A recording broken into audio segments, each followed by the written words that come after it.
تو افغانستان کو کافی دیکھا ہے میں نے. جو مجھے ایک بات سمجھ آتی ہے یا سمجھ نہیں آتی بلکہ پاکستان میں، وہ یہ ہے کہ ہم یہ سپوز کر لیتے ہیں کہ جو ہمارا ورلڈ ویو ہے وہی سب کا ہے، اور اگر نہیں ہے تو ہونا چاہیے وہ ہم سے شیئر کریں. اب آپ کو ایک بات بتاتا ہوں جو ہمیں بہت بری لگتی ہے، لیکن ہم اس لیے کہ ہم اس کو سمجھتے نہیں ہیں. ہمارا ایک ایٹیچیوڈ ہے کشمیر کے بارے میں، ٹھیک ہے.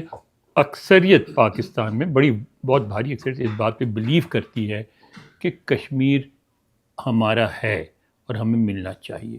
اس طرح انڈیا میں کشمیر کے بارے میں کہ ان کا ایک ایٹیچیوڈ ہے، وہ بلیو کرتے ہیں کہ ان کا ہے.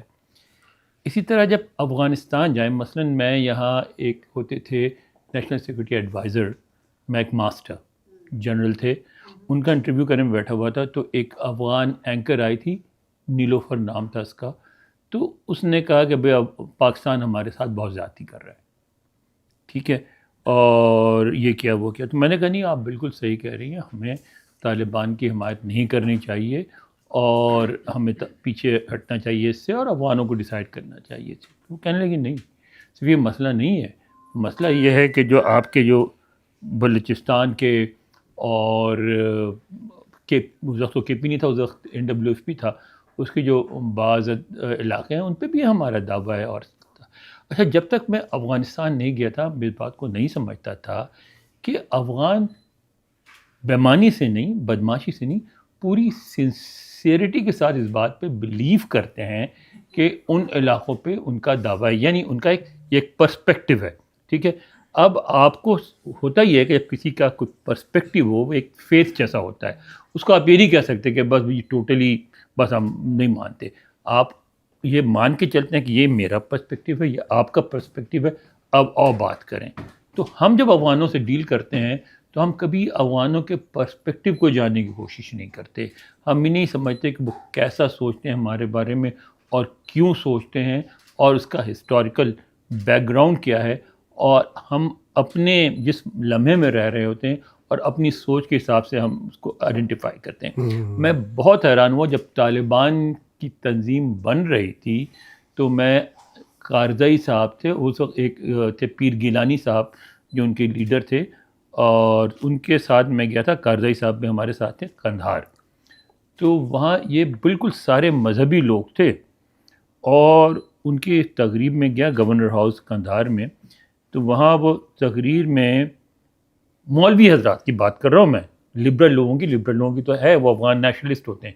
مولوی حضرات کی یہ بات تھی کہ ٹھیک ہے افغانستان، تقریر ہو رہی تھی تقریب میں کہ افغانستان جو ہے وہ فارسی میں ہو رہی تھی، پشتو میں، دونوں تھوڑی بہت سمجھ لیتا ہوں میں. تو وہ تو ٹھیک ہے کہ پاکستان ہماری مدد کر رہا ہے وغیرہ وغیرہ، لیکن اصل لڑائی تو پاکستان سے ہی ہے نا. تو ہم نے تو یہ تو نہیں بھولنا ہے کہ ہمارے جو ہماری چیزیں لی ہوئی ہیں اور ہمارے ساتھ جو ہوا ان کو تو ہم نے معاف نہیں کرنا نا. اور ہمیں مولوی صاحب کہہ رہے تھے، ہمیں یہ سمجھنا چاہیے کہ اس مسئلے میں ہماری اگر کوئی مدد کر سکتا ہے تو انڈیا کر سکتا ہے، ٹھیک ہے. تو یہ بات ہم اس کو یہ کہیں کہ نہیں ٹوٹلی غلط ہیں، اور یہ میں نہیں کہہ رہا ہوں کہ آپ اپنے علاقے دے دیں گے ہم، یا ان سے ہم، بھئی ہمارے جو پشتون بھائی ہیں وہ ان کا فیصلہ ہے کہ وہ پاکستان میں رہیں کہ نہیں رہیں یا کیا کریں. افغانوں کا حق نہیں ہے، ہمارا حق نہیں ہے، یہ ان کا فیصلہ ہے. اور میرا خیال ہے کہ پاکستان میں پشتونوں کی اکثریت بالکل کوئی علیحدگی نہیں چاہتی، لیکن افغان چاہتا ہے. جب ہم افغانستان سے ڈیل کریں تو ان کے پرسپیکٹو کے مطابق ڈیل کریں، تو پھر کوئی ہم سے بات چیت کر سکیں گے، ہم نہیں کر سکتے. دوسری بات یہ ہے کہ ہم جو ہے افغانستان ہے، بنگلہ دیش ہے، ہمارے ملک صوبے کا حصہ تھا نا، کبھی ہم نے بنگالیوں کے پرسپیکٹیو کو سمجھنے کی کوشش نہیں کری، کبھی بنگالی کی سوچ کو سمجھنے کی نہیں کوشش کی، کبھی ہم نے بنگالی کو لٹریچر کو سمجھنے کی کوشش نہیں کی. آپ اب سوچیں ذرا، میں اس لیے بنگال کی مثال دے رہا ہوں کہ وہ ہمارا حصہ تھا.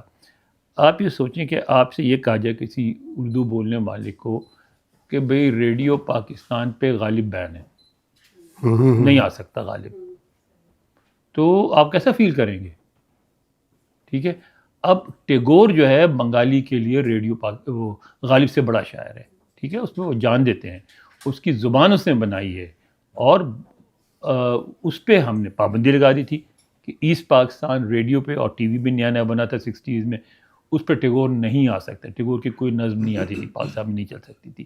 اچھا نتیجہ کیا ہوا کہ جب بنگلہ دیش بنا تو جو اس کی نظم ہے, او আমার সোনার বাংলা আমি তোমায় ভালোবাসি, চিরদিন তোমার আকাশ তোমার বাতাস আমার প্রাণে বাজায় বাঁশি, کی چھایا کی مایا گو کی جا چول بیچے چھو, وہ پوری نظم اس کی اب قومی ترانہ ہے, ٹھیک ہے. اور وہ اتنی پاورفل نظم ہے کہ میں بنگالی نہ ہوتے ہوئے میں جذباتی جاتا ہوں کہ اے میرے سنہرے بنگال, میں تجھ سے محبت کرتا ہوں, ہمیشہ ہمیش تیری یہ ہوائیں, تیرا یہ آسمان میری روح میں بنسری بجاتا ہے. اے میرے بنگال, جب کھیل کود میں, یہ موت کے بارے میں کہہ رہا ہے کیونکہ تو کہتا ہے کہ جب کھیل کود میں شام ہوتی ہے تو تو اپنی گود میں چراغ جلا کے بیٹھتی ہے کہ میں رستہ نہ بھول جاؤں.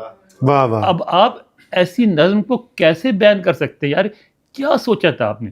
لیکن بات کیوں سمجھ میں آتی ہے, اس بات پہ میں بات لمبی گفتگو کی ختم کر دوں گا کہ ہمارا ایک اخبار تھا دا مسلم, اور لبرل لوگوں کا اخبار تھا, تو وہاں ایک خاتون ہوتی تھی امریکن, ان کی دوستی تھی فیض صاحب کی بیٹی سے.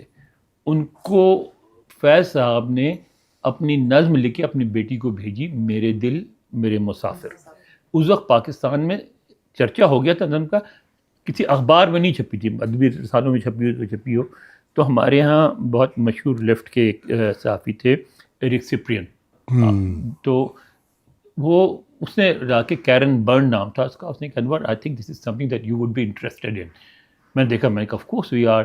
تو میں نے جا کے سپرین صاحب کو دکھایا, تو سپرین صاحب نے کہا کہ okay Anwar I am going, وہ خاص لہجے سے بولتے تھے, I am going to translate it, اور آسک رفیق جو فیکا اپ ڈاؤن میں بعد میں جا کے مشہور ہوا, to draw a sketch and we will publish, will do a whole page on it. Okay, سب کچھ ہو گیا, اور مجھے کہا گیا, اس زمانے میں ڈائریکٹ سینسرشپ ہوتی تھی, تو مجھے کہا گیا کہ یہ نظم لے جا کے آپ سینسر سے پاس کروا لیں. پاس کروانا پڑتا تھا, تو میں گیا, تو وہاں ایک پنجاب جو ڈی پی آر کا محکمہ ہوتا ہے اس کے ڈپٹی ڈائریکٹر تھے چودھری ریاست صاحب, بہت اچھے بہت نفیس آدمی تھے وہ تھے, اور ایک میجر صاحب, یہ دو مل کے سینسر کرتے تھے. تو میں نے نظم دی, چودھری صاحب نے پڑھی, کہنے خیر ہے کوئی پیسہ بھی, میں جی ٹھیک ہے, انہوں نے سائن کر دیا. میجر صاحب نے بھی پہلے وہ سائن کرنے لگے, پھر کہنے لگے چودھری صاحب کس دی نظم ہے؟ انہوں نے کہا یار وہ فیض احمد فیض دی. کہتے وہ جڑا برود بیٹھے ہے, نے کہا کہنا نہیں وہ بڑا خطرناک بندہ, وہ دی نظم نہیں چھپ سکتی, کہ انہوں نے روک دی نظم. تو چودھری صاحب نے ایک بات کی, چودھری ریاست نے, اور مجھے آج تک ان کی بات یاد ہے. انہوں نے کہا میجر صاحب انج نہ کرو, اسی تسی مر جانا, یہ نظم پھر بھی زندہ رہے گی. تو بہت اچھی بات. تو لیکن آگے کی بات سنیں نا, اس سے اچھی بات آ رہی ہے. میجر صاحب نے یہ فرمایا, اے فیصلہ اسی کرنے کڑی نظم زندہ رہے گی, اسی کرنے کڑی نظم زندہ رہے گی, کڑی نہیں. تو اب اس کے بعد سے کبھی میجر صاحب مجھے ملے نہیں, میں ان سے پوچھتا کہ بھائی آپ کہاں ہیں, آپ کو تو کوئی نہیں جانتا, وہ نظم تو ہر کوئی جانتا ہے. تو ہمیں یہ رویہ بدلنا پڑے گا کہ صرف ہم ہی صحیح ہیں, دوسرے غلط ہیں, دوسروں کو سمجھنے کی کوشش کرنی پڑے گی. بالکل, تھینک یو. بہت اچھے. پرزنرز کا ذکر آیا, اس کے اوپر میں کہنا چاہوں گی کہ جو اور اس کے اوپر ہم نے بھی کافی ایک تقریباً 5-6 سال پہلے ایک بہت کیمپین چلی, اور پھر وہ فزل آؤٹ ہو گئی جیسے ہر کیمپین کر جاتی ہے, کیونکہ ایگزاسٹ ہو جاتے ہیں آئی تھنک لوگ, پھر یہ کہ دھمکیاں بھی آنے لگتی ہیں, بہت ملٹی فیکٹوریل اس میں ایشوز ہوتے ہیں. وہ ہے بلاسفیمی لاز کا ایشو. تو کم از کم ایک یہ ہے کہ جو لوگ باہر ملک سے ہیں اور تھوڑے سے ڈر ہیں, وہ اس پہ زور دیں کہ اس کو ریوزٹ ہونے کی بہت ضرورت ہے, کیونکہ اچھا میں پہلی دفعہ آئی ہوں, سوری, ویری بڑی خطرناک, اور شی از ناٹ سو نائس.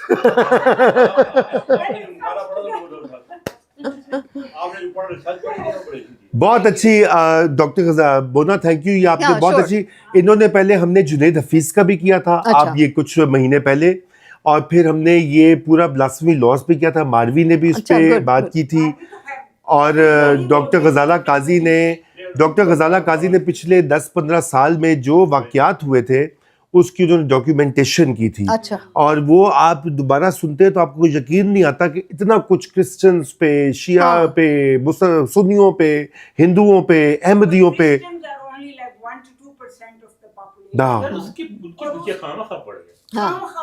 بس جی خواہ مخواہ کا یہ جو وہ بھی ہتھیاتے ہیں. صحیح بات ہے، یہ بھی ہے. نہیں تو یہ لا یہی بات ہے کہ یہ لا اسکور سیٹل کرنے کے لیے زیادہ استعمال ہوا ہے ہمیشہ. یو نو کوئی مطلب ایون دو اگر کوئی اس کا لیجٹ یوز بھی ہے نا تو میرے خیال سے وہ بھی غلط ہے، کیونکہ this is not the right way to go about this. اور خاص کر جتنے بھی ایکسپیٹس ہیں ان کو اپنے آپ کو اس جگہ رکھ کے دیکھنا چاہیے کہ ہم ان ملکوں میں رہ رہے ہیں جو اسلامی ممالک نہیں ہیں، لیکن اگر ہمارے اوپر اس قسم کا کوئی یہاں پر الزام لگے تو ہاؤ وڈ وی فیل.